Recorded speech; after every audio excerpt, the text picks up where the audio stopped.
Apa tanda dapat Lailatul Qadar? Tandanya adalah ada perubahan. Sebelum bulan puasa ngamuk-ngamuk aja, ngamuk. Setelah bulan puasa orangnya tenang. Pas ditanya, kenapa Bapak itu tenang? Stroke Pak Ustaz. Mudah-mudahan yang stroke sembuh, sehat, amin.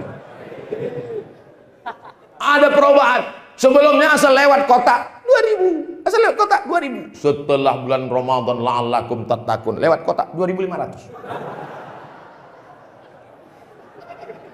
Sebelumnya tak mau aja ke masjid, hayya 'alas shalah,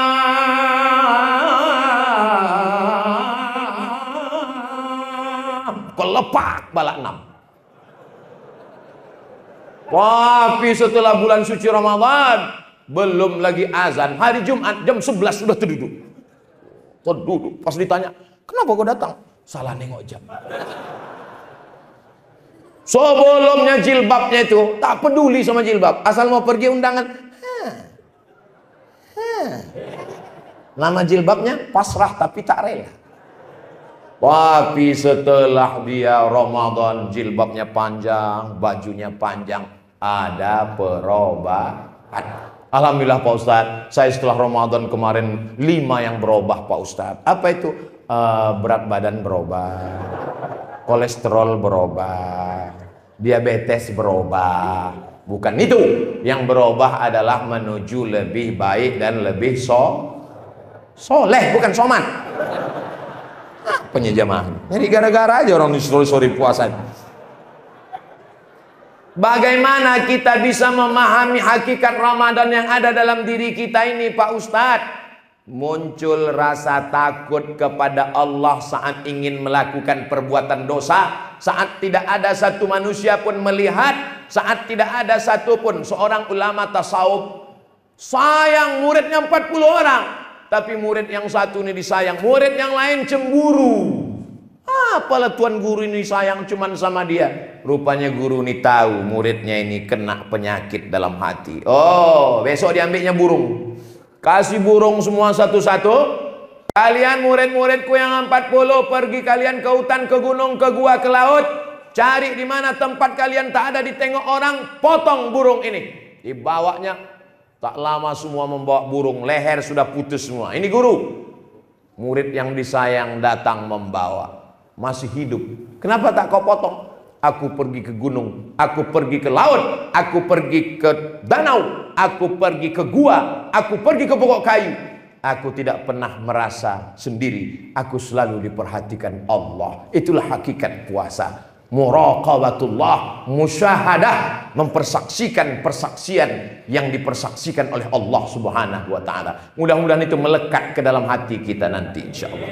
Makanya tiap bulan paling tidak ada puasa 3 hari, Ayyamul Bait 13, 14, 15. Kalau cuma 3 hari upil tuh Pak Ustadz, saya sanggup 8 hari, mantap. Senin Kamis, Senin Kamis, Senin Kamis, Senin Kamis. Kalau cuma 8 hari kecil tuh Pak Ustadz, saya sanggup puasa Nabi Daud, mantap. 15 hari. Kalau 15 hari kecil tuh Pak Ustadz, saya sanggup puasa 30 hari. Tengok dulu. Kalau ada anak bini tak boleh. Kenapa? Karena kalau kau puasa 30 hari tak berselera, kau nengok bini kau tuh lagi. Tapi menengok bini orang berselera. Tapi kalau istrinya tak ada, sebatang kara dia sanggup, boleh. Suami sudah meninggal, anak tak ada, maka perempuan boleh. Aisyah istri Nabi, setelah Nabi meninggal, dia puasa dahar setiap hari sampai meninggal. Saya ketemu bapak-bapak di Kudus. Pas makan di rumah dia, Ustaz Somad silakan makan. Bapak nggak makan. Aku saiki poso Pak Ustaz. Us pirang-pirang dino. Sudah 2 Pak Ustaz. 2 tahun, 20 tahun sudah puasa tiap hari. Badannya sehat walafiat, rezekinya berlimpah. Siapa yang mau coba? Cobalah nanti setelah bulan Syawal.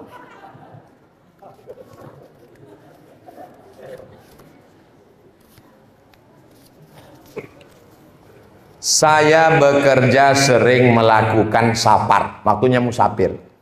Terkadang di mobil kantor, terkadang dengan angkutan umum. Saya mau tanya, ketika saya safar dan jarak dengan angkutan umum, jarak lebih 89 km dan angkutan umum, berangkat menjelang waktu sholat zuhur, apakah saya bisa mengqashar sholat saya sebelum berangkat? tidak bisa mengkosor sholat di rumah. Lalu kosornya di mana? Setelah keluar batas kota. Jadi kalau mau pergi ke Tanjung Pura, maka lewat dulu keluar batas kota Medan masuk ke Binjai, ada masjid, barulah sholat. Itu kalau mobil pribadi. Kalau pakai pesawat, mana mungkin pesawat itu singgah Pak Ustadz? Gimana caranya? Maka sholatnya jamak saja, tak pakai kosor. Zuhurnya 4 rakaat, asarnya tetap 4 rakaat. Kenapa tak ada kosor? Kenapa tak jadi 2? Karena ilat sebabnya belum ada. Sebabnya apa? Dia belum musafir. Syarat musafir mesti setelah keluar batas kota. Jelas? Kalau tak jelas, ulang-ulang nanti ceramah saya. Bisa diulang Pak Ustadz? Bisa.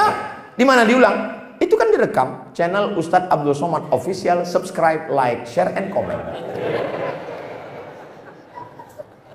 Dia iklan itu memang di ujung-ujung. Bagaimana cara kita menjaga agar akhlak dan moral kita tidak rusak di zaman ini Pak Ustadz? Lingkungan kita ada 3. Yang pertama lingkungan tempat tinggal. Bersyukurlah masyarakat yang ada sekitar Masjid Istiqomah ini, karena lingkungannya baik-baik. Datang subuh, zuhur, asar, maghrib, isya, insya Allah terjaga akhlaknya. Amin.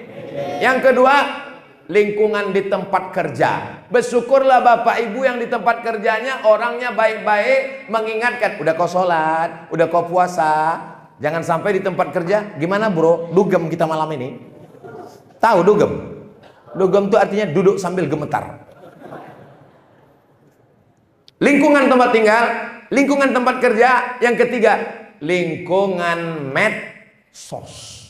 Perhatikan FB, Instagram, TikTok, Twitter, dan grup-grup WhatsApp. Kalau grup-grup itu hanya mengirim perbuatan maksiat dan dosa, mohon izin aku keluar dari grup, karena kalau aku mati kalian belum tentu mau ikut ke liang lahat. Itu kata Ustadz Abdul Somad. Grup SD, grup SMP, grup SMA, kirim-kiriman gambar. Mana gambar laki kau? Itu, yang kurus kering macam triplek itu. Apa ini? Ditanya sama suami, kenapa kau WA sama dia? Dia udah macam abangku. Aku kan tak punya abang. Berawal dari macam, berakhir dengan macam-macam. Waspadalah. Kejahatan terjadi bukan karena ada niat dari pelakunya, tapi karena suami letoy tak bertenaga.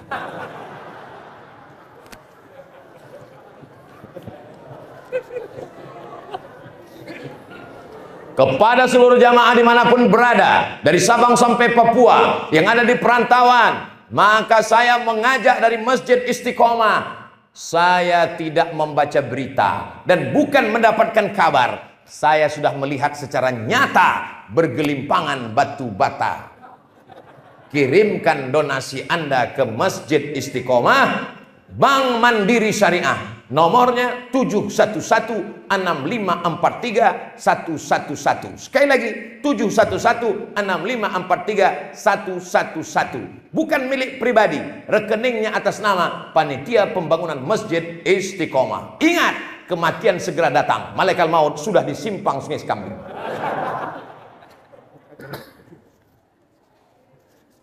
Tak habis-habis kertas nih, kita tengok.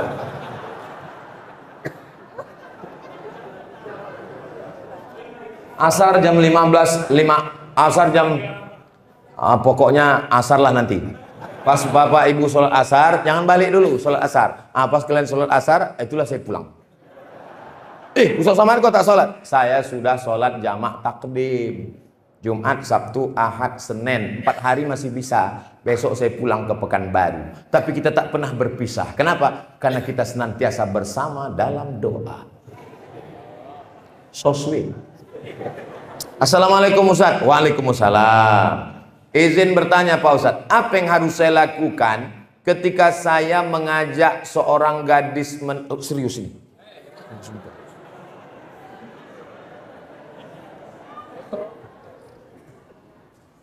Macam paham aja kalian. Ada anak kecil ke masjid, inilah kebanggaan kita. Ada anak kecil. Ada anak kecil, ada anak-anak, itu anak. Oh, oma-oma, mohon maaf. Ada anak kecil. Inilah yang akan melanjutkan perjuangan masjid kita ini ke depan. Kalau ada anak-anak kecil ke masjid, itu insya Allah selamat masjid kita ke depan. Tapi kalau udah tak ada lagi anak-anak di masjid,